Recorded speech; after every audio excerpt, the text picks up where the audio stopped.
Boa noite, meus amados irmãos e irmãs. É muito bom encontrá-los toda semana para continuarmos estudando essa obra tão instigante, tão boa, com tantas informações, para que possamos juntos refletir nesses conhecimentos sublimes que foram trazidos à humanidade pelas mãos santificadas do nosso Chico, através do benfeitor André Luiz. Essa coleção denomina-se A Vida no Mundo Espiritual, e nós estamos estudando a obra número 6, chamada Libertação. Nós vamos estudar hoje o capítulo 10, chamado de Em Aprendizado. E cada vez que eu mais leio, e eu leio essa obra algumas vezes, mais me encanta a estratégia, digamos assim, didática desses espíritos veneranos que trouxeram à humanidade esses ensinos. Porque eles encadeiam esses raciocínios, encadeiam esses ensinamentos, só para nos instigar à compreensão. É uma linguagem acessível, uma linguagem compreensível, né? E nessa obra ele traz bastidores muito interessantes dos chamados mundo das sombras, considerações muito interessantes, muito importantes, mostrando como por que esses mundos são moldáveis a tanta dor, tanta angústia, a falta de luz, a falta de vida de natureza, porque as mentes entranhadas no ódio, no ressentimento e nas dores, conseguem amoldar aquele ambiente, porque o fluido cósmico universal, que está em todo canto, ele é moldável, né? Da mesma sorte que as colônias espirituais felizes, que têm belezas extraordinárias, também é o fruto do pensar, do sentir, do amor das criaturas que lá estão. Então, quando se fala que você faz o ambiente, isso é um fato. Você faz o ambiente. Por isso, traz para a gente também a compreensão, quanto mais harmonioso for o nosso lar, mais beleza, mais fraternidade, e por sintonia, traz as entidades da luz. Então, são ensinos que ficam para cada um de nós, né? Por outro lado, também a gente vê, tranquilamente, é muito fácil compreender, desde o começo do livro, a gente vê esse grande embate das sombras tentando evitar o trabalho da luz. A gente tem absoluta compreensão de que as sombras são temporárias e a luz é eterna. Ela preponderará, mas cedo ou mais tarde a vitória da luz acontecerá. E vê de forma muito clara também a estratégia de um e de outro, né? As criaturas da luz trabalham com planejamento metódico, equilibrado, harmonioso, para que tudo venha correr bem, né? Quanto mais sublime o espírito, mais isso é levado em consideração. E as entidades das trevas, ao contrário, são grosseiros, grotescos, cruéis, brutais, fisionomias horripilantes, que traduz o perispírito também é moldável, que tem no coração passa para as feições, né? Risadas terríveis, espalhafatosas, gostos truculentos, não se preocupa com a sensibilidade, com o sofrimento alheio, não. Ao contrário dos entidades da luz, sempre são ponderados, amorosos, se preocupam, falam manso, falam com humildade, com fraternidade. Então, a gente vê isso em todas as letras aqui, né? Então, essa obra traz considerações muito interessantes. Como no capítulo anterior, nós vimos, dentre outras coisas muito interessantes, o diálogo entre o próprio Gregório e Gúbio, com todo equilíbrio, com toda tranquilidade, o esforço que ele fez para se colocar dentre o grupo de obsessores de Margarida, como uma forma de estar ao lado para tentar trabalhar o coração dessas criaturas, porque a gente entendeu o seguinte: as criaturas, por mais que seja ignorante, se é o caso de Gregório, um espírito que está há mais de 300 anos nos vales de dores e angústias, um sacerdote importante, um dirigente importante, ele é um juiz com grandes poderes, mas até essas criaturas também, como são filhos de Deus, e como filhos de Deus, eles também transformam, se renovam, porque é uma lei do universo, tudo se transforma, não é? Por isso, quando se fala que esses mundos infelizes de horror acabarão um dia, é fato. Isso é simples de entender.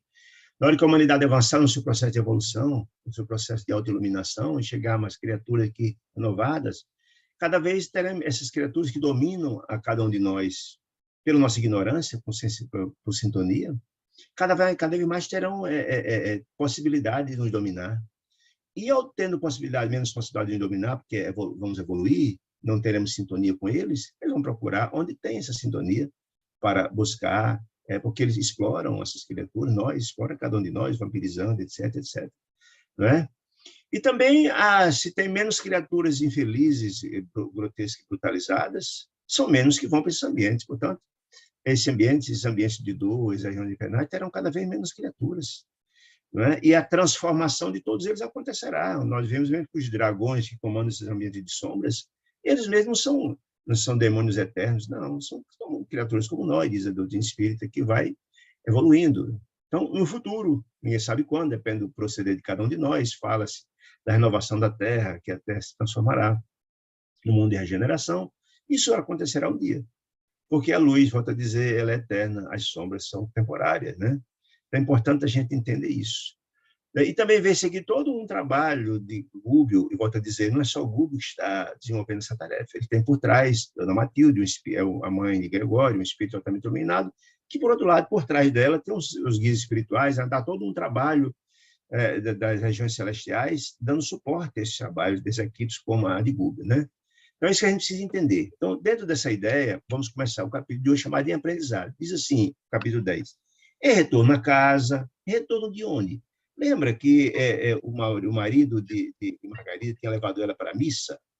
E aquela quantidade imensa de entidades obsessoras, terríveis, seguiram ela, foram para a missa, e mostrou-se, André Luiz mostrou, o próprio Gubbio explicando os bastidores da missa, mostrando todos aqueles bastidores, a dificuldade de se ter a concentração, aqueles que buscavam luz, porque as criaturas das trevas não desejavam, a libertação, isso tudo é fato. Por isso, a gente tem que levar em consideração muito quando Jesus nos fala do vigiar e orar, né? Então, retornar a casa, estou dizendo, quando retornaram da missa, com indisfarçável estranheza, para André Luiz, reparei que o nosso instrutor, Gubbio, não empreendia qualquer ataque em defesa da doente querida, que é Margarida. Lembrando, só relembrando, o trabalho de Gubbio não se circunscreve ao trabalho de salvação de Margarida, que está encarnada. É uma jovem de cerca de 37 anos, que foi filha dele, de Gubbio, em encarnações passadas, e foi esposa também de Gregório, esse espírito das trevas, há muito tempo atrás. Né? Não só é salvar ela, mas também resgatar Gregório, mas também resgatar um grupo de espíritos infelizes que estão ao redor deles. É interessante entender isso, lendo o livro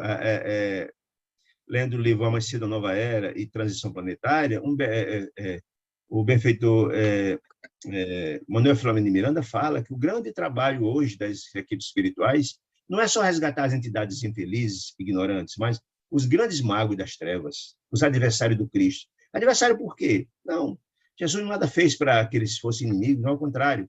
Mas os homens utilizaram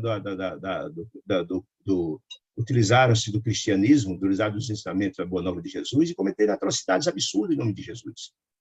A Inquisição queimou muito líder religioso pelo fato de ter uma religião distinta. Muitos, e esses que faziam em nome de Jesus, a revolta deles era com Jesus. Então, as próprias cruzadas cometeram atrocidades absurdas. E essas criaturas estão no mundo das sombras, trabalhando profundamente para que as luzes dos ensinos de Jesus não prosperem. Então, o grande trabalho feito hoje é para resgatar esses magos das trevas, porque essas criaturas comandam multidões de espíritos infelizes, e aí é um processo de asepsia mesmo feito, de evolução, de renovação, porque a transição está se dando no mundo das trevas. Sim, quem lê essas obras de Manuel Filomeno de Miranda, de Valdo Pereira Franco, pode perfeitamente analisar. São os bastidores do mundo espiritual hoje, no processo evolutivo. Né? Muito bem. Então, a jovem senhora, então, André Luiz não entendia por que Gubbio não partia para cima para resolver o problema na inexperiência de André Luiz, né? E a sabedoria de Gubbio, que tudo tem seu tempo. Tem hora de plantar e de colher. Muito bem. Então, disse André Luiz, a jovem senhora, Margarida, novamente detida no leito, semi-aniquilada, coitada, sofrendo profundamente, o processo obsessivo de mais de 60 obsessores, dúzias e mais dúzias de ovóis, etc., sugando suas energias, põe os olhos no ar vazio, disse ele, absolvida de indefinido pavor. Imagine dúzias e mais dúzias de ovóides o tempo todo sugando as energias e falando. As informações chegam ao cérebro da pessoa. Sente a presença dele, sente as energias de horror, o sentimento de horror, não consegue apalpá-lo, mas sente a presença deles. Imagine aí o estado de espírito de uma criatura dessa. Um dos insensíveis magnetizadores presentes, a insinuação de Saldanha, lembrando que Saldanha era o chefe desses 60 obsessores, né? Começou a aplicar energias perturbadoras ao longo dos olhos, torturando as fibras de sustentação. Imagine, gente, colocando o magnetizador, colocando energia nos olhos, dificultando a sustentação da própria pálpebra. Imagine, isso não tem controle. Imagine uma situação dramática, né? Não somente o cristalino do olho, em ambos os olhos, denunciava fenômenos alucinatórios, mas também as artérias oculares revelavam-se sob fortes modificações. Então, era uma coisa terrível. Várias dúzias de ovóides sugando energias, o tempo todo passando energia e energias infelizes para essas criaturas. E mais aqueles 2 magnetizadores que continuam colocando no tórax dela, no busto dela, energias deletérias, comprometendo todo o corpo. Mas esses magnetizadores agora, na região dos olhos, etc., trazendo profundo desconforto, coitado. Percebi, disse André Luiz, isso é importante, a facilidade, olha a informação importante, com que os seres perversos das sombras hipnotizam suas vítimas, impondo-lhes tormentos psíquicos que desejam. E aí eu volto a dizer 2 considerações importantes que eu sempre falo, mas nunca é demais falar de novo. Primeiro, Kardec nos diz, no Livro dos Espíritos, que somos mais influenciados pelos espíritos que imaginamos, muitas das vezes somos dominados por eles. Nós vimos isso na obra de André Luiz aqui também. E Jesus nos falava o tempo todo, nós temos também isso como um mantra, no vigiar e orar, porque o tempo todo nós somos suscetíveis de ser perturbados por aquilo desarmoniosa. Então, sempre sentir que a gente não está bem, vamos nessa mão das orações, que Deus faz com que possamos elevar nossa faixa vibratória e não ter as influências, as sintonias com as entidades das trevas. Então, isso é muito importante.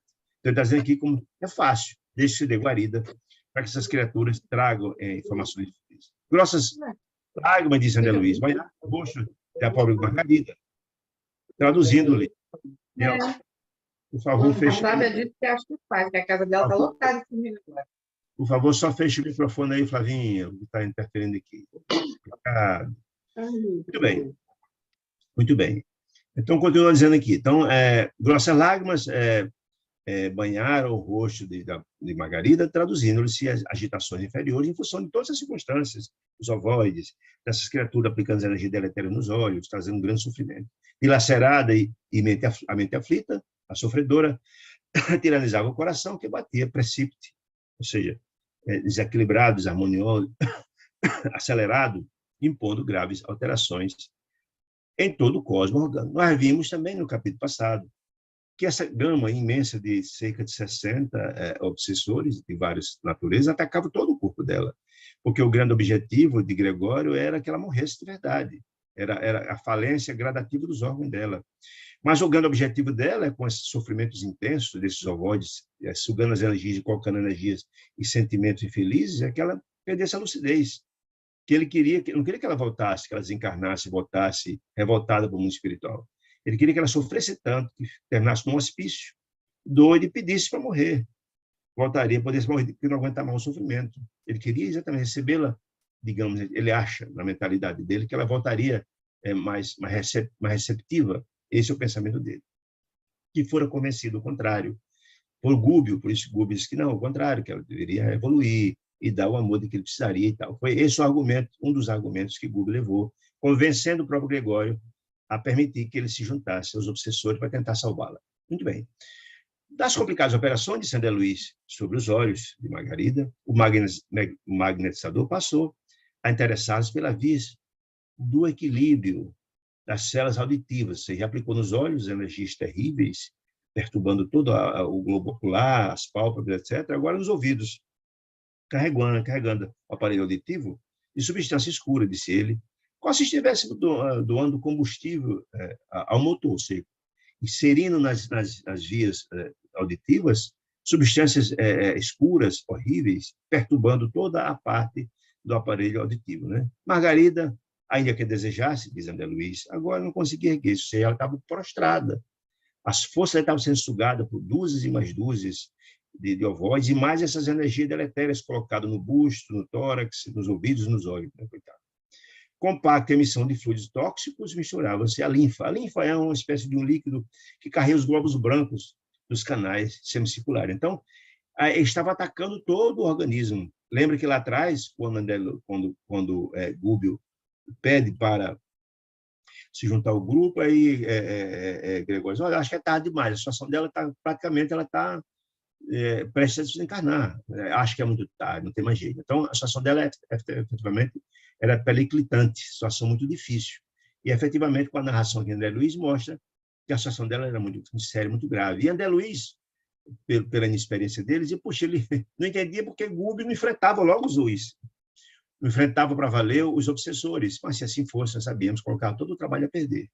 Não pode ter precipitação, e o mundo espiritual evoluído não trabalha sem planejamento. É tudo meticuloso, é preciso plantar para poder colher, então tem a hora de plantar e colher. Então, e Gúbio, com sua sabedoria, entendia isso perfeitamente. Bom, terminada a esquisita intervenção, foi determinado por Saldanha, se pode dizer, Saldanha é o chefe desses 60 obsessores, determinado por Gregório, né? Dispensou ele, Saldanha, os terríveis colaboradores que aplicaram as energias deletérias nos olhos e também nos ouvidos, à exceção da dupla que se incumbia do hipnotismo, na região do bucho, na região do tórax, né? Alegando que havia serviço em outra parte da cidade. Ou seja, esses colaboradores que estavam aplicando a energia deletéria nos olhos e nos ouvidos foram dispensados, ficando os demais. Outros casos, disse André Luiz, aguardavam a legião de Gregório, ou seja, o caso de Gregório, esse espírito trevoso, infeliz, não só se restringe ao trabalho grave, obsessivo em Margarida, não. Vários outros. Ele atende uma legião de criaturas imensas a serviço dele, porque essas criaturas, quanto mais infeliz, trevosa, ele tem um exército a seu serviço, que são material de manobra deles, que utilizam-se, como esses os ovóis. Os ovóis nem sempre estão obsidiando e sugando e sendo problema de vampirização. As vítimas nem sempre são inimigos deles, mas eles são utilizados são instrumentos para isso, né? Então, é isso. Então, boa parte desses obsessores, desse grupo, foi encaminhado para outros serviços da seara de Gregório. E Margarida, disse André Luiz, no parecer do chefe da tortura, no caso Saldanha, já receberam suficiente material de prostração, ou seja, ela estava prostrada, não conseguia, para 30 horas seguidas, então não precisaria estar ali o tempo todo aplicando as mesmas energias. Ela estava lá prostrada, sem condições de levantar e fazer qualquer coisa. Pouco a pouco, disse André Luiz, a casa se esvaziou, porque boa parte dos obsessores foram cumprir outras missões a mando de Gregório, né? Semelhante agora à desprezada comédia de moribundos vorazes, aquelas criaturas infelizes. Contudo, disse André Luiz, aí permaneciam na casa, portanto, de Margarida, Saldanha, que é o chefe desse grupo imenso, os dois magnetizadores que aplicavam as energias deletérias na região do tórax do busto, né? Nós três, quem? André Luiz, Saldanha, André Luiz, Gregório e Eloy, André Luiz, Gúbio e Eloy, mais Saldanha, os dois magnetizadores e os ovóides, que estavam lá, várias dúzias de ovóides que continuavam sugando as energias, vampirizando a pobre da Margarida, certo? Muito bem. A sós, com o temível obsessor, quem? Com Saldanha, o chefe dos obsessores, Gúbio, procurou sondar-lhe o íntimo discretamente. Essa é a estratégia.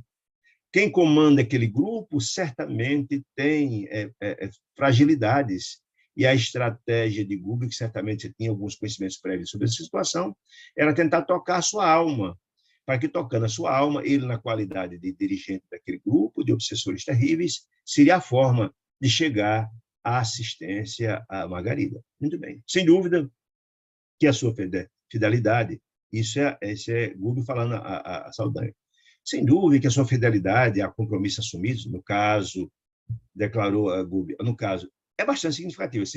André Luiz Gúbio enaltecendo o trabalho que ele tem recebido para comandar aquele grupo de espíritos no sentido de matar Margarida. Isso é impressionante como você recebeu sua fidelidade, esse compromisso é muito grande.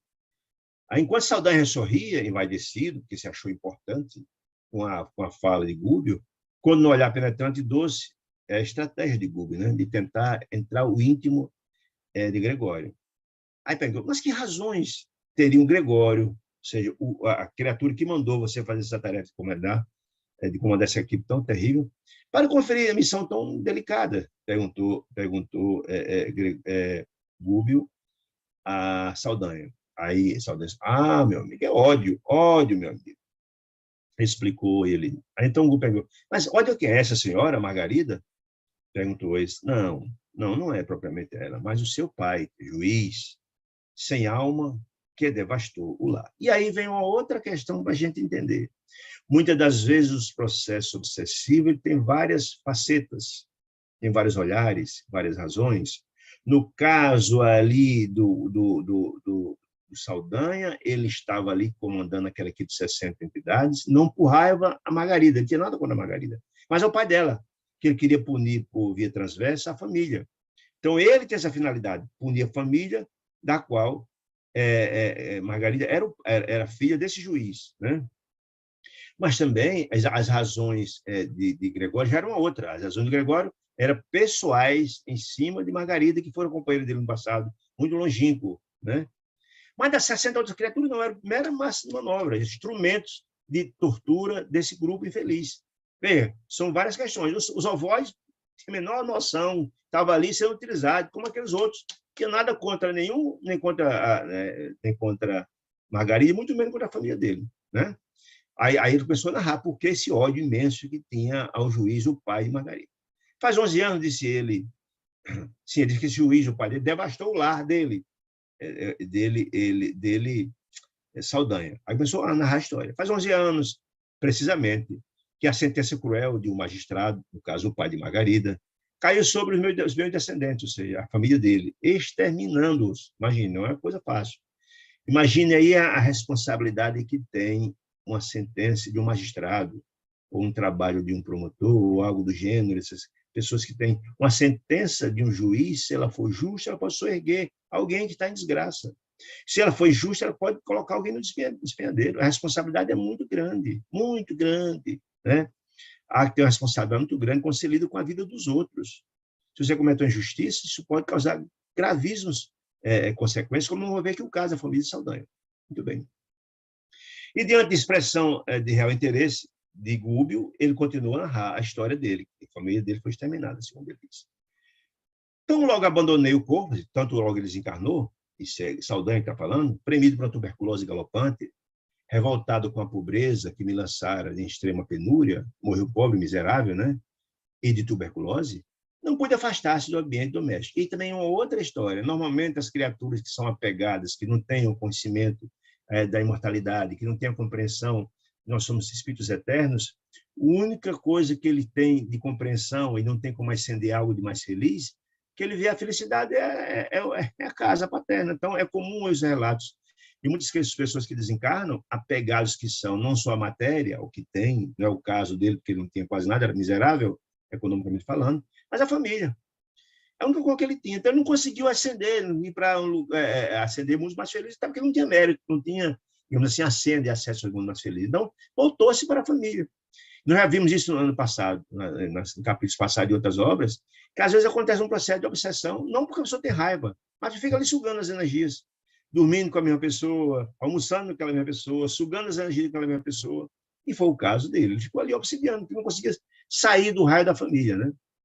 Disse ele, minha infortunada Iracema, que era a esposa dele, herdou meu filho querido, a quem não pude alegar qualquer recurso apreciável. Ou seja, ele era muito pobre, desencarnou, deixou a pobre esposa numa situação muito difícil, com o único filho que tinha, mas que não deixou recurso material algum. A pobreza já era grande, com a ausência dele, piorou ainda mais. Jorge, que é o filho dele, o único filho dele, com Iracema, e sua genitora, passaram desse modo a enfrentar dificuldades e aflições que não posso relembrar sem imensa angústia. Ou seja, se a situação já era difícil com o pai encarnado, sem ele ficou muito mais difícil ainda, né?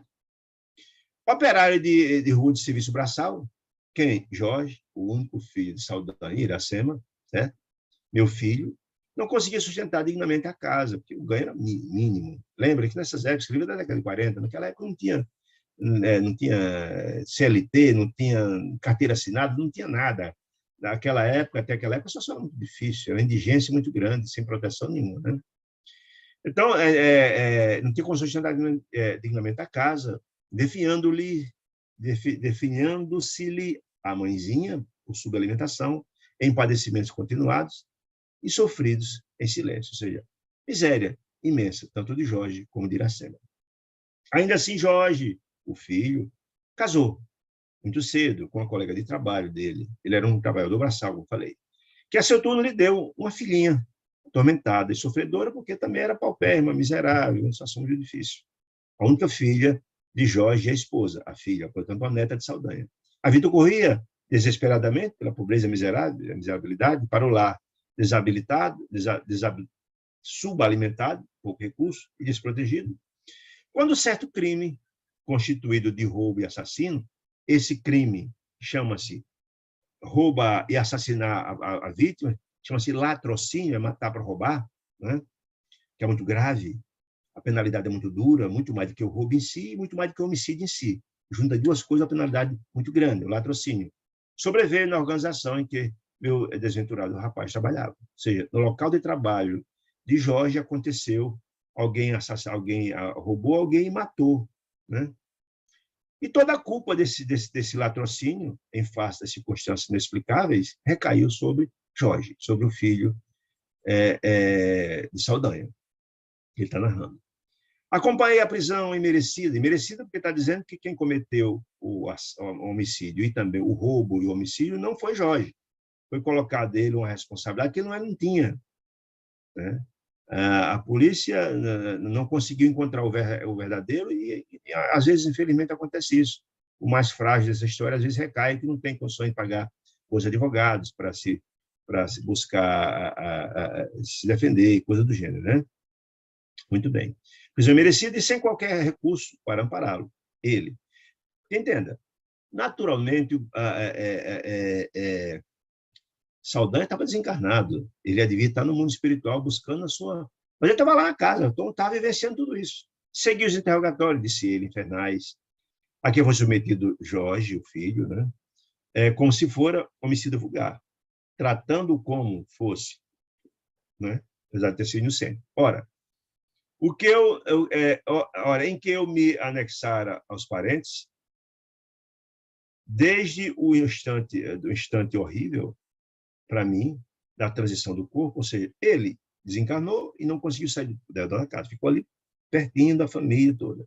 Desde o instante horrível da desencarnação dele, para mim, a transição corporal, jamais me senti disposto à submissão, ou seja, ele era uma criatura encarnada, embrutecida, espírito atrasado, e continuou no mundo espiritual porque não há mágica. Nós somos, quando desencarnamos, a mesma criatura, com uma única diferença, que aqui você pode até disfarçar. Você parecer ser uma pessoa de bem, mas o coração está cheio de sentimentos infelizes. Você pode até disfarçar. No mundo espiritual não existe isso. Então, ele está dizendo isso, olha, ele está dizendo aqui, desde o instante que eu passei a transição, jamais me senti disposto à submissão. Ele continuou revoltado do lado de lá, e usou essa revolta toda para vingar a situação do filho. A experiência humana, disse ele, se justificando, isso ele está contando a história para Gúbio, porque Gúbio perguntou por que foram confiada a ele uma tarefa tão importante para o Gregório. Ele está explicando, era ódio, ele está explicando por que o ódio. O ódio era contra a Margarida, era contra o pai, que era juiz, ele está contando a história toda aqui. A experiência humana, disse ele, não me proporcionou tempo a estudos religiosos ou filosóficos. Não teve acesso à educação, em outras palavras, convencional e também nem religiosa, deixando claro aqui. Né? Habituei-me, disse ele, muito cedo, à rebelião, ou seja, ele é uma criatura rebelde, é uma figura do espírito voluntarioso, contra aqueles que gozam dos benefícios do mundo, em detrimento do desfavorecido da sorte. Ele é muito revoltado. E reconhecendo que o túmulo não me revelara qualquer milagroso domínio, preferi a continuidade da vida em meu próprio pardieiro. Pardieiro é uma expressão que diz uma casa em desordem, suja, pobre, miserável. Se ele continuou, desencarnou, mas continuou lá na mesma situação miserável da família, que era a única felicidade que ele imaginava que existia, porque não conhece a luz, não conhece compreensões maiores, não tinha esclarecimentos religiosos e nem tinha grandeza espiritual para. Onde a convivência com Iracema, a esposa, através de profundos laços magnéticos, de algum modo me reconfortava, ou seja, ele juntou-se ao perispírito dela, passou a conviver em casa, de alguma sorte, ser um obsesso obsessivo, não com propósito de ódio, até uma vampirização, buscar a energia da própria esposa, né? Não por ódio, mas por sintonia, né? Assisti por isso, disse ele, com indescritível horror, aos detestáveis acontecimentos. Ele acompanhou para passo desde a prisão do filho, aos interrogatórios, os horrores, os sofrimentos, as torturas que ele sofreu, tudo. Ele está explicando, para chegar até a sentença que o juiz deu, voltando a dizer, o juiz é o pai de Margarida, certo? Assisti por isso, disse ele com indescritível terror, a detestáveis acontecimentos. Humilhado, na minha condição de homem invisível, para os encarnados, visitei em espírito as chefias das repartições, da polícia, autoridades, guarda, todo mundo visitou, tentando intuir para, de alguma sorte, beneficiar o filho, tentando encontrar alguém que me auxiliasse a salvar Jorge, inocente. De novo, volto a dizer que Jorge não é culpado pela morte e pelo assassinato e pelo roubo que fora feito àquela vítima do latrocínio. Identifiquei o verdadeiro criminoso, ou seja, ele, na investigação, ele, espírito, que tem muita liberdade, identificou quem era o verdadeiro homicida, quem era o latrocida, porque matou e roubou. Ele identificou, encontrou, que a polícia não encontrou, mas ele encontrou. Ou se a polícia encontrou, não teve interesse em incriminá-lo, certo? Que ainda agora, ele contando para a Google, ainda agora está vivo, desfruta de posição social invejável, não pagou nada por isso, não foi acusado de nada, e tudo fez, disse ele, Saldanha, sem resultado por clarear o processo oprobioso, ou seja, abjeto, absurdo, injusto. Tal. Meu filho sofreu todo gênero de atrocidades morais e físicas, ou seja, foi torturado, enfim, física e mental, né? Castigado por um delito que não cometeu. Infelizmente, esse tipo de coisa acontece. Naquela época, eu imagino que com o aparato da polícia muito mais precário, à época, o aparelho judiciário também muito mais precário, imagino que isso era comum. Apesar que, de vez em quando, vê isso nos próprios Estados Unidos, na Europa, se vê. Tantos anos depois, alguém que é solto, que passou vários anos pagando pelo que não cometeu. Desanimado por não ter conseguido êxito algum, depois de tanto sofrimento do filho, por minha vez, de algo recolher de útil, junto aos carrascos policiais, que maltratavam, que torturavam o filho, que chegaram a improvisar fantásticas confissões da vítima, e naquela época era muito comum só fabricar provas, infelizmente, nas torturas, nos sofrimentos. Mas a pessoa confessa o que não fez, pela dor, pela angústia e tal. Procurei o juiz da causa, que era o pai de Margarida, na esperança de interferir beneficamente. Ou seja, ele estava dizendo o seguinte, que o processo corria, o filho foi preso, estava lá sofrendo tortura, etc. Mas o processo continuava na justiça, não tinha sido julgado ainda. E ele procurou o juiz para tentar induzi-lo, em sono, naturalmente, dizer, olha, o verdadeiro culpado é meu filho, é fulano, etc., fez tudo. O magistrado, porém, longe de aceitar-me a inspiração que era feito, disse Saldanha, que eu convidava a justiça e a piedade, esse era o objeto, preferiu ouvir pareceres de amigos influentes, políticos, da política dominante, que vivamente se interessavam esses amigos pela indébita condenação daquele que efetivamente era culpado. Não se de desculpar, de deixar livre o verdadeiro criminoso. Talvez, impossivelmente, o criminoso verdadeiro, ou seja, o latrocida, devia ser alguém importante na sociedade, e por ter amizades na política, talvez o pai, o juiz, o pai de Margarida, se deixou influenciar. E aí o grande erro dele, né? Deixou influenciar e não deu ouvido. Por isso o grande ódio que estava no coração de Saldanha. Saldanha fez pequeno intervalo disso, acentuando a expressão de profundo rancor e prosseguiu. Disse ele. Descrever-lhe, disse Saldanha, que foi a minha dor, é alguma coisa de impraticável a capacidade verbal. Ou seja, o meu sofrimento e da minha família é inenarrável, quer dizer, ele. Seja, algo difícil de se compreender o tamanho do sofrimento que passamos. Jorge, o meu filho, recebeu dolorosa pena. Ou seja, o juiz, o pai de Margarida, o condenou com a pena dolorosa, porque efetivamente o crime é muito duro, é muito grave. O latrocínio é matar para roubar. Isso é muito grave, é uma pena muito alta. Quando o seu corpo vacilava sob maus tratos da polícia, os cárceres de hoje não são bons, imagina aquela época.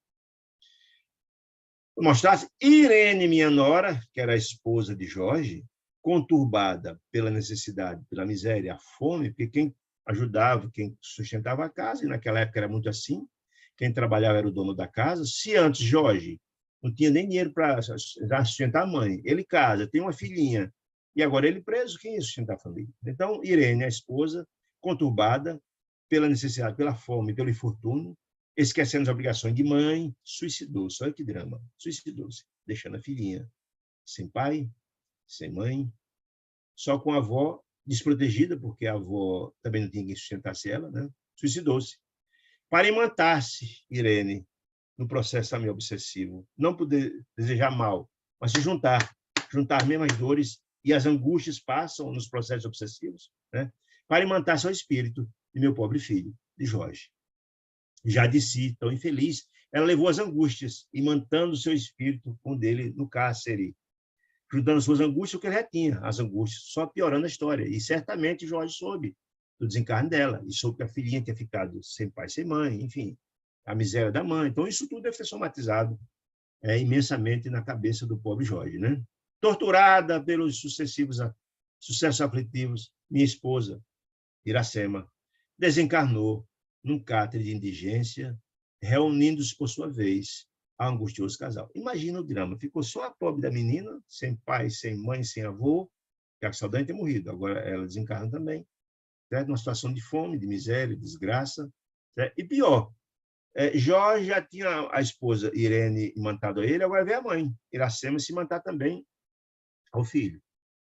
Essa angústia dos três juntos, sobrecarregando sobremaneira o pobre do Jorge, que já estava sobrecarregado com o sofrimento dele, contou sem notícias, com o sofrimento de Irene e agora da mãe também, juntou tudo nele. Então, é para enlouquecer mesmo, não é fácil. Né? Minha neta, a filha de Jorge e de Irene, hoje menina e moça, mas ameaçada por um incerto porvir, pelas circunstâncias todas, sem ninguém quiser por ela que proteja e com fome e tal, até no serviço doméstico, aqui mesmo, nesta casa, na casa onde eles estão, na casa do juiz, na casa de Margarida, onde translocado, irmão de Margarida, como se não fosse pouco, né? Mais essa história, o irmão de Margarida procurando arrastá-la sutilmente para o grave desvio moral, ou seja, o irmão de Margarida, portanto, filho do juiz também, que ele tem ódio, ainda estava tentando se aproveitar da menina, que não tinha pai, não tinha mãe, não tinha avô, não tinha ninguém. Imagine o drama. A situação de Saldanha justifica-se, claro, mas é uma situação muito dramática. O juiz, que aqui preside a Assembleia Familiar, ou seja, era o chefe daquela família, Margarida, o irmão e mais ele, acho que não tem outras pessoas, e trabalha lá a menina neta, portanto, de Saldanha, preside esse familiar, recebendo-me em sonho, depois da sentença, etc., ao sonho, as promessas de vingança, ele, mostrando todo esse drama, e certamente em sonho procurou o juiz, olha, você desgraçou minha família, assim, assado, eu vou acabar com todo mundo, ainda estão agora tentando se aproveitar da minha neta, olha a situação. Buscou colocá-la. Ele captou a mensagem sobre a promessa de vingança de Saldanha, né? Então trouxe a menina para dentro da casa dele para trabalhar lá, junto aos seus próprios parentes, empenhado em reparar, de algum modo, o seu crime. Quer dizer, certamente o juiz tinha compreensão do grave crime que cometeu. Porque a informação que deixa aqui Saldanha é que ele sabia que o rapaz, em princípio, era inocente. Olha que gravidade. No entanto, apesar disso o quê? Dele ter trazido a filha para proteger a neta, a filha de Jorge e Irene e a neta de Saldanha, trabalhando na casa dele. No entanto, apesar disso, meu desforço não se fará menos enérgico. Ou seja, ele está justificando o ódio que ele tem, imenso, por isso que acabar com a vida de Margarida, amando de Gregório, certo? E ele está sendo instrumento de Gregório, que ele não odeia, na verdade, a Margarida, mas é o pai dela, que é o juiz, e também, de alguma sorte, o irmão de Margarida, que está tentando se aproveitar sexualmente da neta dele. Surpreendido, notei que o nosso orientador, que André dizendo agora, que Gúbio não ensaiava qualquer doutrinação, pousando os olhos cheios de simpatia no interlocutor, murmurando apenas. E é interessante. Lembra que o tempo todo Gúbio não toma nenhuma atitude de ataque para resolver o problema. Ele o tempo todo tenta minar, tenta criar simpatia e confiança de Saldanha. Então ele estimulou, disse, olha, você, como é que você vai me dar, como é que você foi dar uma confiança para um caso como esse, elogiando, de alguma forma mexeu com os brilhos dele, e agora olhar de simpatia, buscando trazer a confiança o tempo todo, conquistar a confiança de Saldanha. E já sabendo o drama de Saldanha, ele vai exatamente encontrar alguma brecha para ajudar Saldanha, para conquistá-lo definitivamente. Realmente, disse Gúbio, a Cemitéria da Dor é uma das mais das que mais nos aflige, disse Gúbio a Saldanha. Encorajado pelo teu amigo da frase, Saldanha continuou. Muita gente, olha aí, interessante, muita gente, disse ele, convidou-me à transformação espiritual, disse ele, concitando-me ao perdão especial. Quem foi isso? Provavelmente os amigos espirituais dele, né? O perdão e tal. Não aceito, porém, qualquer alvitre desse Jair, nenhuma opinião, não aceito essa ideia de jeito nenhum, ele disse, né? E o devoto desventurado Jorge, disse ele, sob a pressão. Ele continua na Bíblia na sua ação de Jó, em que está em pé até hoje. Depois de ter Irene, de ter Iracema junto com ele, a condenação terrível, meu desventurado Jó, sob a pressão mental, a obsessão de Irene, dilacerada, e de Iracema deprimida, não existiu e perturbou-se, não é para menos. O camarada foi injustamente condenado a um crime grave, vários anos. A família desprotegida, a esposa suicida, a mãe morre, a filha desprotegida, não é fácil. E as duas se mantam aí do seu sofrimento, sentindo tudo. Enlouquecendo no cárcere, foi transferido de cela úmida para miserável hospício, onde mais se assemelha ao animal encurralado. Você sofreu um processo obsessivo grave. Então, essa é a situação de Jorge hoje, preso, louco, no hospital, no hospício, é uma situação difícil. Acredita, disse Saldanha, posso meu cérebro dispor de recursos para meditar em compaixão que não recebi de pessoa alguma? Você está perguntando a Google, você acha que eu tenho condições de perdoar alguém diante de uma situação dessa, onde fomos maltratados, minha família foi dizimada por essa família? Olha aí. Enquanto esses quadros permanecerem sob meus olhos, olha a condição, enquanto esses quadros permanecerem sob meus olhos, se não mudar isso, não abrirei minha alma a sugestões religiosas. Essa é a brecha que, efetivamente, precisava Gúbio, ao ter conhecimento. Enquanto a situação estiver posta, eu não tenho como modificar-me. Eu estou simplesmente diante da vida. Aí ele encontrou exatamente essa brecha, depois de narrar tudo isso, a Gúbio. Nós vamos ver lá na frente como o Gúbio vai sabiamente utilizar-se dessa brecha para ajudar a família de Saldanha, conquistando-o definitivamente. A sepultura apenas derruba, disse Saldanha, o muro da carne. Não muda ninguém, a morte não muda ninguém. Porquanto nossas dores continuam tão vivas e tão contundentes quanto em outra época, quando suportávamos a caixa de ossos. Não muda ninguém. Quando se desencarna, a mesma criatura, mesma coisa. Aqui, volto a dizer, você pode até disfarçar. Lá não, você é quem você é. Se tem luz, lá vai aparecer a luz. Se tem sombra, vai aparecer a sombra. Ninguém disfarça no mundo espiritual. Foi nesse estado que o sacerdote Gregório está explicando. Foi nessa situação de revolta profunda, de profunda injustiça, que Gregório me encontrou, agradou-se de minha disposição íntima, de ódio para vingar, necessitava de alguém de alma suficientemente endurecida, ele, o Éfedo ele reconhece isso, endurecido, grosseiro, ignorante, para presidir a retirada técnica. Eu achei interessante ter uma retirada técnica, ou seja, o desencarne de Margarida, tão jovem, cheia de vida, com 37 anos, da moça que ele desejava arrebatar, ele deseja que ela desencarnasse para voltar ao mundo espiritual com ele. Devagarinho, aquela estratégia, deixar ela louca, no hospício, e sofrer tanto que pediu para morrer. A existência terrestre levou-me, louvou-me o ano firme. Você é o cara, você é a pessoa, você tem todas as razões para odiar aquela família, você é a pessoa certa para comandar essa gama imensa de obsessores, você é a pessoa. Por isso delegou a ele essa missão. Quase sempre dispomos, disse ele, isso continua Saldanha dizendo, dispomos de servidores em massa, ou seja, a massa de manobra, o grupo de trabalhadores que nada tem a ver diretamente com as vítimas são utilizadas, com os avós e tantos outros. Aquela equipe, a grande maioria não tinha nada a ver nem com Margarida, nem com o irmão dela, muito menos com o pai. Mas era massa de manobra, pela ignorância deles, era massa de manobra, instrumento do mal para fazer o mal, né? Para os cometimentos retificadores, né? As dores. Mas não é fácil encontrar um companheiro, disse ele, decidido a perseverar na vingança até o fim. Está justificando ainda a escolha dele por Gregório, com o mesmo ódio do princípio. Por isso que eu fui escolhido, se vangloriando de alguma sorte. Eu fui escolhido porque eu tinha esse mérito, que era o que efetivamente Gregório queria. Observou que eu lhe atendia. Quem observou? Gregório, que eu lhe atendia à existência, à exigência e confiou minha tarefa. Ele está explicando perfeitamente por que Gregório confiou a ele essa tarefa tão cruel, tão brutal. Muito bem. Passeando o colega, olhar pelos ângulos da casa, acentuou. Todos aqui pagarão, todos. Ou seja, não só o pai, que ele tinha raiva, mas também o irmão de Margarida, e Margarida que tinha nada a ver com isso, mas todos pagarão. Admirado, fitei Gúbio, que mantinha imperturbavelmente silencioso. E aí que eu volto a dizer essa história interessante, é a diferença das criaturas da luz e as criaturas das trevas. O grande objetivo de Gúbio é salvar a filha, que está passando sofrimento atroz. Mas tinha que ser na hora certa, no momento adequado. É a história de primeiro você tem que plantar para depois colher. E ele sabia que se qualquer deslize poderia colocar em risco todo o processo. Portanto, ele procurou trabalhar exatamente o coração do chefe dos obsessores. para, no momento adequado, encontrar as condições para salvar a filha. Isso é quem tem, isso é sábio, né?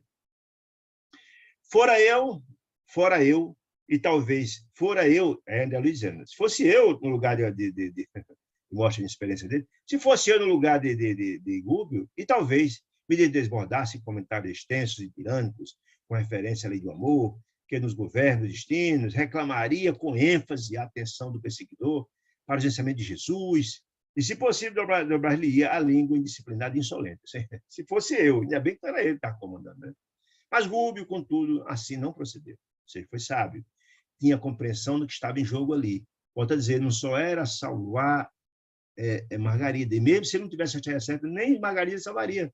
A situação era muito dramática. Haveria de ter uma conduta, haveria de ter todo um planejamento muito sábio para utilizar-se na hora adequada. Mas, volto a dizer, a missão dele era muito mais que isso. Era não só resgatar e evitar a morte de Margarida, resgatar também Gregório, que é um pacote, tendo Matilde por trás da equipe dela toda, e aquele grupo, inclusive Saldanha, a equipe, todo aquele pessoal que está envolto. Deus assiste a todos os seus filhos de forma igual, não desassiste ninguém. Então, um trabalho desse resvala, sim, em todos aqueles que se sensibilizam e cria as condições para, né? Sorriu mudo, buscando disfarçar a própria tristeza. Quem Gúbio ouviu essa história toda, só veio para disfarçar a tristeza. 2 ou 3 minutos rolaram longo para nós, mostrava o relógio, ou seja, 15 para meio-dia, e viu os passos. Saldanha saiu o médico Margarida chegou, com manifesta expressão de sarcasmo e Saldanha, né? Depois, porém, comentando Saldanha, procurar lesões em Margarida e micróbios. Quase no mesmo instante, um cavalheiro de idade madura penetrou o recinto, era o médico, em companhia de Gabriel, o esposo da vida. Agora quem sabe o nome do esposo de Margarida, que é Gabriel. Tem o médico e Gabriel, o esposo, que chegou junto com o médico. Abeirou-se da enferma, afagou a gentil e pronunciou algumas palavras de encorajamento. Margarida, em vão, buscou sorrir. Faltando-lhe forças para tanto, estava prostrada, coitada, com tantas energias colocadas no bustos, nos olhos, no ouvido, a situação não tinha energia para nada, sendo sugada o tempo todo pelas dezenas de ovoides. A conversação ia em meio quando uma entidade, e aí é importante essa observação, evidentemente bem intencionada, compareceu. É interessante. Viu-nos e demonstrou compreender-nos a posição, porque fixou em nós cauteloso olhar, sem dizer palavra, acercando-se do médico, que chegou na companhia de Gabriel, solicitamente, qual se ele fosse um dedicado enfermeiro, um assistente. E aí é interessante. Por que, na verdade, essa entidade, que era o protetor espiritual do médico, vamos ver isso mais na frente, viu André Luiz, Eloy e Gúbio, e, na verdade, Saldanha não viu, pela diferença vibratória, né? Mesmo que eles três tenham modificado os seus perispíritos, Gúbio, André Luiz e Eloy, para ser visto pelas entidades infelizes, mesmo assim, essa entidade conseguiu, André Luiz conseguiu enxergar essa entidade, André Luiz, Gúbio e Eloy, e ela conseguiu enxergá-lo. Mas os outros que têm uma faixa vibratória diferente, você não perde a sua parte vibratória, você apenas embrutece seu perispírito para ser visto, para criar sintonia com os demais. Mas a sua condição espiritual não muda, você não muda. Não é captável pelas criaturas infelizes, não consegue ver suas energias positivas. Muito bem. Então, o médico não parecia profundamente interessado no caso. O médico chegou, analisou, mas ainda disse que ele não viu, que estava tão entusiasmado. Só escutou Margarida, entrega um certo torpor inquietante, conversou com o marido, de maneira superficial, não mostrou muito entusiasmo, não, ao analisar o quadro de Margarida. Declarou que a jovem senhora, em sua opinião, estava acometida de epilepsia secundária, que colaboraria com outros colegas eminentes, e submetê-la a exames particularizados de lesão do cérebro meníngeo, que é a meningite, epilepsia, melhor dizendo, e falaria com os colegas sobre a possibilidade de fazer uma cirurgia. Talvez fosse a melhor alternativa, mas sem muito entusiasmo, sem muita convicção, né? Em seguida, porém, observei de André Luiz, que a entidade espiritual que chegou na companhia do médico, que chegara com assistente, que eu assisti o médico, era um amigo espiritual profissional da profissão do médico, que era alguém ligado à área de saúde, que auxiliava nas orientações colaborava com o médico, e aí é uma informação interessante isso, né? Ele vai explicar mais na frente, e todo pessoas que trabalham na área de saúde têm um assistente ligado àquela que intui, que orienta para que o trabalho flua, além do amigo espiritual que cada um tem, né? Com desvelo, passou a destra, a mão direita, na fronte do médico, como se desejasse transmitir algum aviso, alguma informação. Tal. O médico relutou bastante ao receber as informações da entidade, colocou a mão direita na fronte dele, mas ao cabo de alguns minutos, constrangido por sugestões exteriores da entidade, tudo bem, que não sabia compreender exatamente, o médico chegou a ideia, mas não sabia de onde é que vinha. Convidou Gabriel, o esposo de Margarida, a um dos anos do quarto e lembrou: por que não tenta o espiritismo?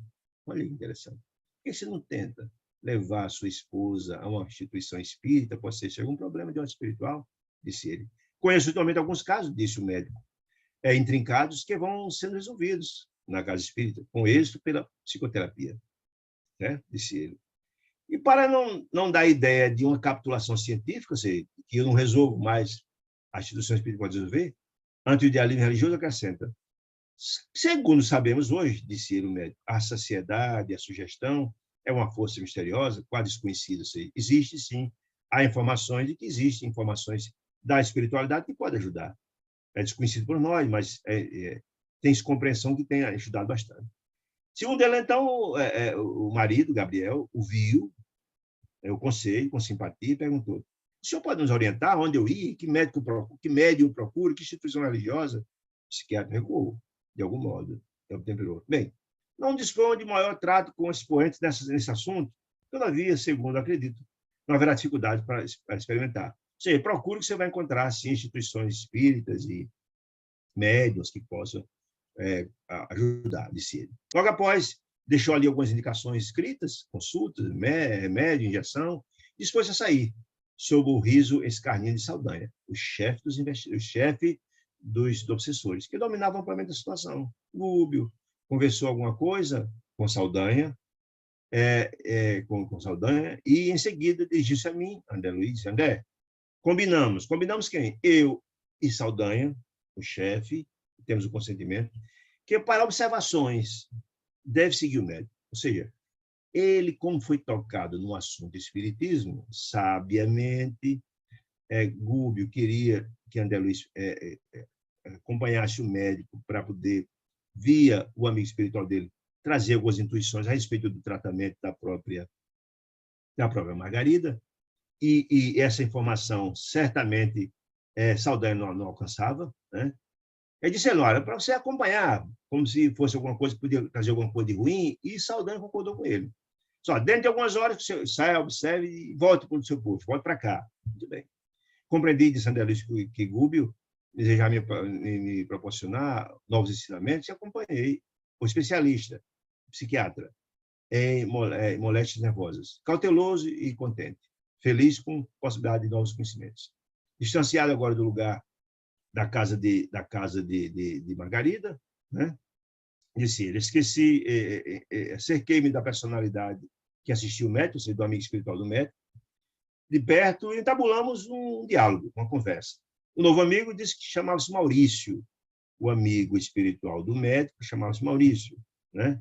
Fora enfermeiro do médico, quando encarnado, ele foi enfermeiro do médico, né? Quando encarnado, e protegia, que recebera da espiritualidade maior a incumbência, que protegia e recebera com satisfação a tarefa de ampará-lo nos empreendimentos profissionais. Ou seja, era um amigo especializado no trabalho do médico, ou seja, que todos os médicos têm os seus, né? Aí ele explicando para André Luiz, o Maurício: todos os médicos, disse ele, ainda que mesmo materialistas de mente impermeável à fé religiosa, mesmo os materialistas, mesmo que agnósticos não tenham religião, todos, disse ele, ainda mesmo, disse ele, contam com amigos espirituais que auxiliam, como eu, como o próprio Maurício, que auxilia o médico aqui. Todos têm. Isso é muito importante. Ele vai explicar por quê. Por que essa providência sublime? Porque a saúde humana é dos mais preciosos dons divinos. A saúde humana é muito importante. E Deus estabelece que todos aqueles que trabalham com a saúde humana tenham um amigo espiritual direcionado, especialista, que o ajude nessa tarefa. Olha que foi importante. Mesmo que não tem religião alguma, não importa, disse ele. Quando a criatura, por relaxamento ou indisciplina, quando a pessoa, por relaxamento ou indisciplina, delibera desprezá-la, que é a saúde, faz-se difícil o socorro no seu centro de equilíbrio, porque em todos os lugares o pior surdo é aquele que não quer ouvir, ou seja, faz ouvir de mercador. O tempo todo nós temos essas patologias, mas temos os médicos que aconselham. Você vai ao médico, o médico faz um diagnóstico, diz o problema, diz o tratamento, diz o cuidado, diz o remédio. Você não toma, paciência, né? Mas que todos nós recebemos assistência, todos nós recebemos assistência, todos os médicos têm seus guias. Mas se você vai ao médico e não deseja se tratar, aí a responsabilidade é sua. Todavia, disse ele, por parte de quantos ajudam na marcha humana, da esfera espiritual, no caso dele, está ajudando a marcha humana, há sempre medidas de proteção à harmonia orgânica, ou seja, nenhum de nós deixa de ter a assistência de Deus no tratamento de suas patologias. Só que eles são relaxados. Tem, mas não faz lá em consideração a paciência. Para que a saúde das criaturas não seja prejudicada. E por quê? Porque nós encarnamos para aprender. Nós se matriculamos na escola da vida com o objetivo de aprender. Então, Deus deseja que a nossa encarnação de qualquer um de seus filhos seja exitosa. Por isso, tem sempre a orientação no que diz respeito à nossa saúde. Se você não segue, paciência. Mas todos nós temos. Claro que há erros tremendos da medicina, disse ele. Não por falta de orientação. E que não podemos evitar. Não podemos quem? Os amigos espirituais dos médicos. A gente não escuta paciência, há erros. Nossa colaboração, dos amigos espirituais dos médicos, não pode ultrapassar o campo receptivo. Eu venho aqui, passo por intuição e tal, mas não aceita paciência. O campo receptivo, daquele que se interessa pela cura alheia, no caso médico, os profissionais de saúde, pela cura alheia, os amigos espirituais chegam e orientam, assistem, mas isso não leva em consideração. Ou do próprio reajustamento. Entretanto, realizamos sempre em favor da saúde geral, quanto é possível. Ou seja, as sugestões vêm. Todos os profissionais de saúde, independente de religião que tenham, todos eles recebem as informações. Imagine que não só os médicos, mas também os enfermeiros, quem lida com a saúde humana recebe, tem essas pessoas, as entidades espirituais que o ajudam diretamente. E uma expressão profundamente significativa acentuou: se os médicos orassem, se criassem a ponte, seria muito mais receptivo, seria muito mais fácil receber as orientações. Né? Portanto, por isso que os hospitais espíritas têm grandes resultados, porque os médicos, como tem essa ponte com o mundo espiritual, criam mais condições de ter tratamentos mais adequados, além de aliar técnicas, além da medicamentosa, aos passes, água fluidificada e outras questões. Vários hospitais nesse sentido existem pelo Brasil afora. Nesse instante, disse ele, alcançamos o ponto de destino. Que ponto de destino? A casa do médico. Ele vinha conversando com um amigo espiritual do médico, chegaram lá, antecipando-nos a quem? O médico. O médico não chegou ainda, o médico foi na frente. De algum modo, ao amigo encarnado, sob a minha observação, o médico. A residência confortável, não obstante, o famoso jardim, circundava, permanecia a casa do médico, transbordante de fluidos degradados. Ou seja, certamente, entidades infelizes, espirituais infelizes estavam ali, porque esses fluidos estavam ali. Esses fluidos agradáveis é sinal da presença de entidades perturbadoras. Certo? O clima era perturbador, disse ele. Maurício elucidou, sempre ama. Ou seja, Maurício, o amigo espiritual do médico, foi explicar por que aquelas energias desagradáveis estavam ali. Estamos sumamente interessados, volto a dizer, estamos, o mundo espiritual, em que nosso amigo, o médico, se enfronhe no trato com as magnas questões da alma. Ou seja, o mundo espiritual faz tudo para que aquele médico se interesse pelos assuntos espiritualistas, religiosos, etc., etc., a fim de aperfeiçoar-se ele, aperfeiçoar-se como pessoa, melhorar seu próprio trabalho de assistência ao próximo em nome de Deus, o trabalho do médico, na tarefa junto à enferma. E aí vem uma outra questão interessante. Além de ser o trabalho de cada médico trabalhar pela saúde humana, deixa claramente aqui que também há uma interferência importante da equipe de Matilde no sentido da assistência, porque falando diretamente o próprio amigo espiritual, a enferma, está falando de Margarida, ou seja, há uma interferência, sem dúvida nenhuma, da equipe da equipe de Matilde, da mãe de Gregório, e também que é protetora de Margarida, no sentido de ajudá-la. Por isso, caminhamos até aqui, por vias indiretas. Olha a estratégia. Nós encaminhamos quem? O mundo espiritual. Livros e publicações acerca do assunto. Que assunto? A religiosidade, o espiritismo, de outra, né? Entretanto, contra o nosso desejo da equipe espiritual, não somente preponderam os preconceitos de classe médica. E aí, infelizmente, tem essa história. Antigamente mais, mas hoje ainda existe muito preconceito da ciência materialista com os assuntos da religião. Então, a gente não consegue enxergar, não consegue enxergar que todos são criações de Deus, tanto a religião como a medicina. Algumas pessoas da área da ciência são refratárias ao conhecimento da religião. Está dizendo isso. Além disso, que é um preconceito da classe médica à religião, mas também, não só isso, que é difícil aqui tocar o coração dele, mas também a influência perniciosa que a segunda esposa exerce sobre ele. Olha aí. Então, está nos dizendo aqui que a própria esposa atual do médico obsidia, perturba, é uma criatura difícil, complicada. Então, ele tem um preconceito religioso, mas também tem a influenciação espiritual da própria esposa, a segunda esposa do próprio médico. Um processo obsessivo. Porque as pessoas, quando falam obsessão, só imaginam que a obsessão é de desencarnado para encarnado. Não. Desencarnado para encarnado, desencarnado para desencarnado, desencarnado para desencarnado. Então, a obsessão é um leque grande, certo? Muito bem. Homem inteligente, está falando agora do médico, mas muitíssimo arraigado à remuneração dos sentidos, ainda muito ligado aos sentimentos, sentido no sentido, como é que eu vou dizer assim?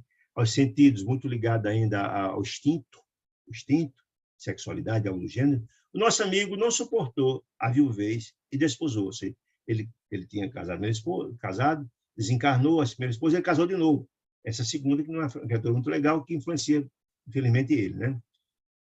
Desposou há 5 anos uma jovem, que ele exige pesado tributo de maturidade e responsável. Ela é uma figura muito difícil dentro de casa, perturbando o próprio ambiente da própria casa. Acontece também que esse problema cresce questão mais grave. Ou seja, aí ele tem um problema de ser refratário com o homem de ciência das questões religiosas, tem o problema da jovem esposa que perturba-o, mas tem uma outra questão mais grave. A primeira esposa, desencarnada, deixou 2 rapazes e permanece ligado à organização doméstica. Outra que não tem elevação espiritual e desencarna e fica ali. Mesmo caso que aconteceu com Saldanha. Ela não seguiu o seu caminho. Ligada, apegada ao lar, à casa, não tem grandeza espiritual, portanto, é uma entidade feliz. Ficou lá ligada aos filhos, à casa, e que perturba o ambiente, a casa, a própria casa.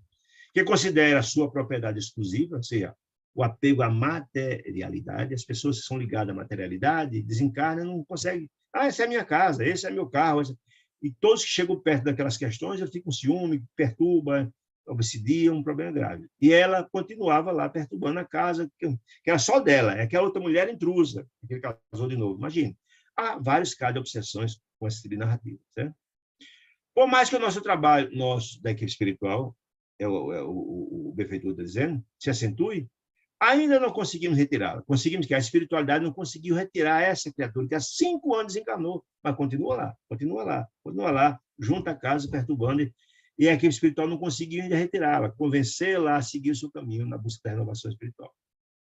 Um proveito da casa, se retirar, se aproveita da casa, porque o pensamento dos filhos, os 2 filhos que ela deixou no primeiro casamento do pai, em conflito com o pai e com a madrasta, lhe invocam a atuação. Ou seja, há graves conflitos. Imagine que a situação da casa desse médico é mais difícil.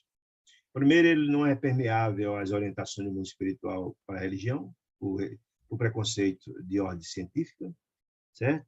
Segundo, tem problema com a esposa, que perturba-o.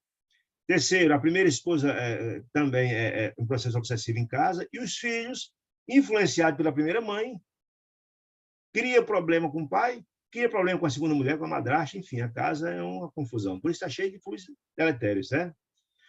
Que ele invoca a atenção. Ou seja, tendo essas brigas, os filhos pensam na mãe, e a mãe vem e ocupa o lugar dos filhos para brigar com a madrasta e para brigar com o pai. Aí é uma confusão grande. O duelo mental nessa casa é enorme, disse o benfeitor. Ninguém cede, ninguém desculpa. E o combate espiritual permanente e transforma o recinto uma arena de trevas. Imagina aí, não há paz. O tempo todo a guerra, conflito. Não pode haver paz. Onde há conflito, só se recepciona, só se atrai a sombra, né? A única coisa que é capaz de vencer as sombras é a luz. Como eles estão distantes da luz, fica difícil. Calou-se o informante, o benfeitor. Enquanto entrávamos, sem André Luiz e o benfeitor, pude notar, efetivamente, que a dona da casa, a primeira mulher do médico, sem o corpo físico, em singular posição de revolta, estava revoltada, como sempre. A Lizinha se achava abraçada a um dos filhos. Aí é interessante. É claro que nem a mãe dos meninos encarnada viu, não viu, não conseguiu enxergar nem André Luiz e muito menos a entidade espiritual. Por quê? Porque a diferença vibratória era muito grande. Eles dois, uns elevados, e ela, uma entidade infeliz, que estava ali perturbando os outros. Era a parte vibratória baixa. Então, ela não percebeu a chegada de André Luiz e do benfeitor do marido dela. Moço, o filho estava lá. Ela estava, a mãe, desencarnada, abraçada a um dos filhos, dois filhos. Moço de seus 18 anos presumíveis, que fumava esse rapaz, nervosamente, numa espreguiçadeira. Via-se-lhe perfeitamente a condição de vaso receptivo da sublevação da matéria. Via-se claramente a influenciação da mãe em perturbar o próprio filho, usar o próprio filho para agredir o pai. Olha que coisa impressionante. Ideias inquietantes, o menino estava, ideias leituosas, povoavam-lhe a cabeça, influenciado pela mãe, desencarnada. Fios tenuíssimos de força magnética ligava a mãe desencarnada ao filho encarnado, envenenando a cabeça dele para despejar no pai que estava para chegar. Veja, por enquanto, André Luiz e o benfeitor, mas o pai ainda está a caminho, não chegou ainda. Tinha as mãos crispadas e o olhar absorto, o menino, maquinando planos diabólicos, por influenciação da mãe desencarnada. E por mais que o envolvesse o socorro de Maurício, nem ele, nem aquela que ele fora, que for ciumenta mais genitora, se mostravam suscetíveis de receber a influenciação restauradora. Ou seja, Maurício, que era o benfeitor, amigo espiritual do médico, junto com André Luiz, tentaram influenciá-la, a ela desencarnada e o próprio menino, para desarmar aqueles anos, mas não foi encontrada essa ressonância, né? Disse então Maurício: tenho trabalhado tanto quanto me é possível, explicou o novo companheiro, a fim de ambientar aqui o espiritualismo, a religião, importante a religião, de ordem superior. Achamos-nos, entretanto, num campo imensamente refratário, ou seja, há uma grande dificuldade, porque ninguém se interessa. Só tem coisas contrárias, é refratário que se inserido nessa casa. Nesse instante, o médico transpôs o limiar, ou seja, eles vieram na frente, tanto Maurício como André Luiz, para ver o ambiente, e depois o médico chegou, o médico chegando agora, né? Colocou sobre a fronte da... Então, Maurício, que é o amigo espiritual do médico, colocou a mão dele, já que viu que o ambiente estava conturbado, colocou a mão direita na cabeça do médico, né? Generosa, buscando fornecer-lhe intuições exatas referente ao caso Margarida. Veja, aí de novo eu vou te dizer, certamente Maurício fora instruído pela equipe de Matilde para ajuda. Por isso estava trabalhando junto ao amigo espiritual dele, que é o médico, que foi o médico escolhido. Interessante. Então, assim que chegou em casa, Maurício foi lá, colocou a mão direita na fronte do médico, tentando influenciá-lo a um diagnóstico, um tratamento adequado no caso de Margarida. Então, mas o psiquiatra, no ato, começou a articular o aparelhamento mental para o exame do assunto, está chegando na cabecinha dele, né? Sugerido por Maurício. E foi lembrado por Maurício uma certa publicação, um certo livro, única maneira, num caso parecido, um livro, alguma coisa que tem informações sobre isso, única maneira através da qual conseguir registrar os pensamentos do companheiro espiritual. Mesmo assim, o esforço não logrou isso. Ou seja, a forma que Maurício encontrou foi dizer: olha, aquele caso lá daquela senhora em Margarida tem na revista X, artigo tal, dê uma olhada aí no livro tal. Recebeu, mas de pronto essa ideia foi embora. Por quê? Aí começou o ataque em casa, né? O filho atacou o pai. O filho que estava sendo obsidiado pela mãe do menino, com recriminações acerbas, que fala que ele tinha demorado para o almoço e foi em cima do pai. O médico, então, depressa desligou a mente de quê? Das informações que estavam sendo chegadas por Maurício, no sentido de ajudar a Margarida, desligou porque foi agredido, precipitando a mente dele no torvelinho das vibrações antagônicas com o filho. E chegou, foi logo atacando ele. A esposa desencarnada, a mãe do menino e a primeira esposa dele, veio igualmente sobre ele, furiosamente, ou seja, um processo obsessivo grave. Reparei que o dono da casa não lhe instalou os punhos ativos no rosto. Interessante, os espíritos batem nos encarnados, olha aí. ela desmurrou o rosto do médico, que na hora ele não percebeu, naturalmente, ele não percebe, não vê. Mas o sangue concentrou-se na região das têmporas, na região das faces do rosto, né? Tingindo-se a máscara furiosa de cola indisfarçável. Ele não sentiu a pancada em si, mas toda a fúria, o ódio da esposa e do filho, ele recebeu, que também se enfureceu. Ele desligou-se do benfeitor, do Maurício, que tentava influenciá-lo. Resmungou algumas palavras, o médico, saturado de indignação, e perdeu todo o contato espiritual conosco. Com o Maurício, o amigo espiritual dele, com o André Luiz. Maurício indicou como sofreu tristeza e acentuou: olha, é sempre assim, a gente tenta, mas é difícil, muito difícil aproximarmos, disse ele, os amigos espirituais, aproximarmos na esfera física daqueles a quem não nos propomos auxiliar. Por quê? Por essa dificuldade, a falta de base religiosa, a falta de sintonia espiritual, tudo isso, e além disso, os processos obsessivos que às vezes acontecem. Ele diz: é muito difícil desse jeito. Conseguimos algum êxito, disse Maurício, né? Surgem ensejos valiosos de realização espiritual, como presentemente ocorre no caso de Margarida, tendo para Margarida. No entanto, novas tentativas redundam em rematada frustração. Ou seja, a gente tenta, mas não há sintonia, não há receptividade, não há condição de se materializar pelas dificuldades que o próprio médico tem de assimilar as informações. E o ambiente aqui também perturbador dificulta, né? Um homem intelectualizado, ele fala sobre o médico, pela responsabilidade acadêmica que tem com o médico, por si, deveria sentir-se tanta curiosidade perante a vida, ou seja, buscar, espiritualizar, renovar-se, abstendo-se de certo comércio mais intenso com a satisfação egoísta da experiência do corpo, ou seja, sabendo os instintos, buscar mais a espiritualidade, quer dizer isso. Porém, a criatura costuma persegui-la, essa experiência, até, nos sentidos, até o desgaste completo carnal do corpo, que é sério, ou seja, usa as energias até o fim e faz um vídeo mercador para o chamado dos céus. A gente tem visto isso muito nos relatos de André Luiz.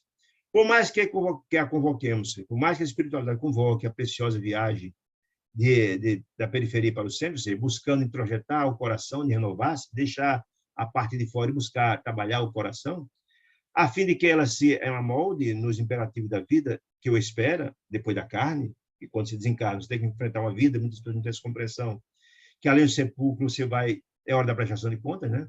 Nosso esforço do mundo espiritual, disse ele, é quase sempre considerado adiável e inútil. Ou seja, a gente não entende que o nosso tempo passa, e cada dia, cada momento, cada hora não volta mais, aquela passou. Viemos cumprir a missão. E vai chegar o momento, não é só com os outros que desencarnam, não, nós também vamos ter que desencarnar e vamos prestar conta do que fizemos. Jesus dizia isso. Conhece a árvore pelo fruto, o homem pelas suas obras. Colhe isso que planta. Então vai chegar o nosso momento. Mas, às vezes não entende, acha que só os outros morrem, só os outros enfrentam dificuldade. Não, é o que está dizendo aqui, vai chegar. Né? Mas muita gente não se toca nisso. E quando chega essa atitude no momento da dificuldade, quando a dor aperta, quando a doença grave, é que eu podia ter feito, aí o tempo passou, né? Além disso, nosso esforço é quase sempre considerado adiável e inútil, disse ele, Maurício dizendo. Sorriu enigmático e juntou. E observamos que nos achamos à frente de um homem chamado pelo campo social ao Ministério da Cura. Por quem? Pela espiritualidade amiga. Quando a gente vem para cá, meus amigos queridos, as missões já vêm estabelecidas. Você vai para vai ser médico, assim assado, vai ser uma missão assim assado. Ninguém é jogado na reencarnação. Entra nessa fila para encarnar. Não é assim. Há todo um planejamento. Nós vimos lá nos Mensageiros, todo o mapa reencarnacionista, onde todas as missões estão postas, o nosso corpo é estabelecido, o tempo de vida, as nossas missões. Né? Quando dormimos, diz Chico, que a nossa vida é um livro que é escrito uma página cada dia, durante o dia a gente tem a liberdade de escrever a página de hoje, mas a parte de trás, sob a influência dos amigos espirituais, que orientam, que informam, é reescrita a 4, 6 ou 8 mãos, tentando ver se a gente é consciente disso, das nossas responsabilidades diante da vida. Mas muitas vezes fazemos o vídeo mercador, é que está dizendo que é isso. Né? Muito bem. Bom, nesse ínterim, nesse intervalo, ele chegou, uma discussão com o filho sobre a orientação da esposa e tal. A família se reuniu para jantar, aposta a mesa. A segunda esposa, ou seja, a esposa atual do médico, me impressionou, disse André Luiz, pelo apuro da apresentação. Não obstante, saber que é uma criatura inferior, mas ele disse, olha, era bem apresentada, um rosto, a pintura bacana, era admirável, esse traje elegante, sóbrio, a joia discreta, um penteado harmonioso, realçando-lhe a profundeza do olhar. Mas, não adianta esse bom gosto, em princípio, da parte material, rodeava ela de substâncias fluídicas e deprimentes. Ou seja, ele era um espírito efetivamente inferior, né?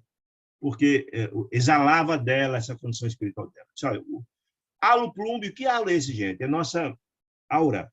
Plúmbio significa chumbo, escuro. Halo plúmbio denunciava a posição de inferioridade. Era um espírito inferior. Só tinha a casca bonitinha, organizada, roupa organizada, só. Seu corpo de carne, mas o espírito era inferior, né? Socialmente, aquela dama deveria dar devia ser de fino trato. A história do lobo em pele de cordeiro, né? Muito bem. Contudo, terminado o repasto, terminado o almoço, estava almoçando, deixou positivamente evidenciada sua deplorável condição psíquica. Ou seja, é interessante. Ela estava ali, toda arrumada, organizada, etc., etc., mas depois do almoço, ela foi repousar, foi descansar, e aí o espírito aparece com toda a sua beleza ou fealdade, né? Essa aqui é a verdade, né? Mas ela deixou a sua deplorável condição psíquica. Depois de uma discussão, menos feliz com o marido, depois do almoço, ela foi discutir com o marido. A jovem senhora deitou-se para uma siesta, que é aquele soninho depois do almoço, muito comum na Espanha, por exemplo. Um divã largo e macio. Intencionalmente, Maurício, o amigo espiritual do médico, convidou, vem aqui para você ver uma coisa, para você ter uma compreensão da situação, convidou-me a espreitar-lhe o repouso. Ou seja, quando a gente descansa, quando a gente dorme, o espírito sai, se projeta, né? Há uma projeção do espírito, fica só o corpo físico. Maurício convidou-me a espreitar-lhe o repouso. E, com enorme surpresa, André Luiz, aturdido mesmo, não lhe vi os mesmos traços fisionômicos da organização perispiritual, que é abandonar a estrutura carnal, entrega ao descanso. Ou seja, ela, o corpo de carne era bonita, a roupa era elegante, os traços eram maravilhosos, mas o espírito tornara-se irreconhecível de si. Alguma semelhança era de notar-se. Sim, o rosto do espírito parecia alguma coisa com o rosto de encarnado, mas, afinal de contas, a senhora tornou-se irreconhecível. O espírito dela, que saiu do corpo, que se projetou, irreconhecível. Estampava no semblante sinais das bruxas, dos velhos cantos infantis. A boca, o nariz, os olhos e os ouvidos revelavam algo monstruoso. A história das aparências engana, né? É a história do lobo em pele de cordeiro, né? Você é uma pessoa toda organizadazinha, polida por fora, mas o espírito cheio de ódio, de ressentimento, de planos infelizes, etc., etc. É o caso dessa senhora, né? Então, esse pobre médico era um infeliz, coitado, porque tinha os 2 filhos que obsediados pela mãe, a primeira esposa obsediava ele, a segunda esposa era esse ser monstruoso, que também obsediava, brigava com ele, então era um lar muito conturbado, né? A própria esposa desencarnada, a primeira esposa dele, ali presente, quando ela se projetou, né? Ali presente, em clamorosa revolta, a primeira esposa estava revoltada, né? Não se animou a enfrentá-la. O espírito da mulher, da segunda esposa, era tipo uma bruxa, né? Um espírito difícil, complicado, ela não teve coragem de enfrentar, não. A primeira esposa, né? Viu, quando ela saiu. Por que viu? Porque de sintonia, as duas eram mais ou menos em termos de sintonia espiritual, recuou, morrendo de medo, tentando se ocultar junto do filho, que estava encarnado, né? Mas não enfrentou de jeito nenhum a segunda esposa, que ela tinha ódio, que também obsidiava e tal, tal. Lembrei de André Luiz do livro de Oscar Wilde, nos contos da história do retrato de Dorian Gray, que adquiria horrenda expressão, o retrato de Dorian Gray, à medida que o dono se alterava, espiritualmente, intimamente, na prática do mal, e endereçando a Maurício um olhar, André Luiz, lembrou do livro de Oscar Wilde, retrato de Dorian Gray, a expressão endereçou um olhar indagador ao amigo espiritual do médico. Ele recebia a indagação, sim, meu amigo, disse ele. A imaginação de Wilde não fantasiou, é isso mesmo, é exatamente isso. Ou seja, o que é que quer dizer com isso? Nosso perispírito retrata tudo aquilo que somos.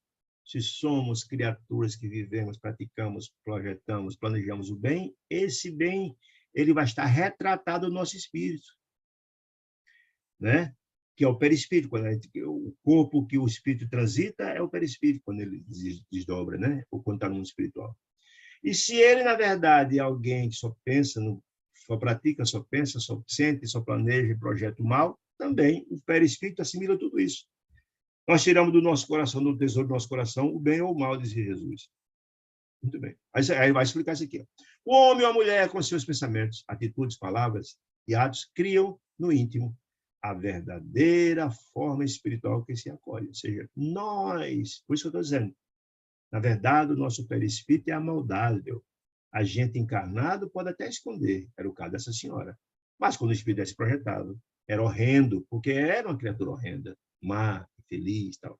Tudo bem. Cada crime, disse ele, cada queda, deixa aleijões e sucos horrendos no campo da alma, no perispírito.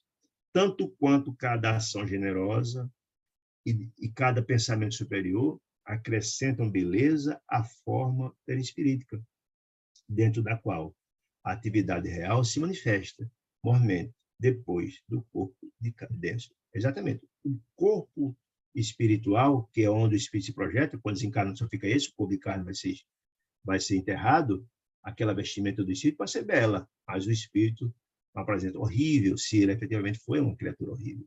A aparência terá, tá? Os sucos, os crimes deixam todas essas marcas no perispírito, né? Aí diz aqui também o contrário, ó.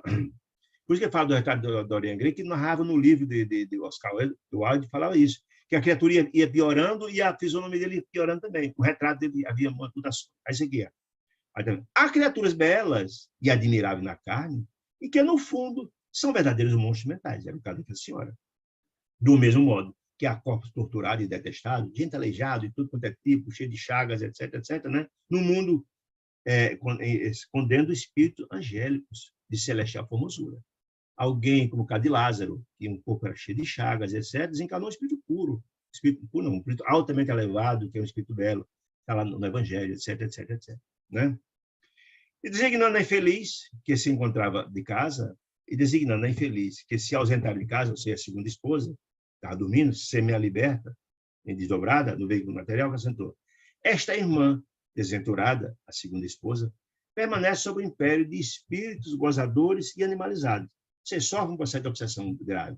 Relembrando tudo aquilo que a gente já viu nessa obra. Nós, encarnados, somos instrumentos, somos aproveitados, somos, como é que eu vou dizer assim, explorados pelas entidades espirituais. Dentro de nossas fragilidades, eles nos sugam, nos utilizam para cometer crimes, para obstacular o progresso dos outros, né?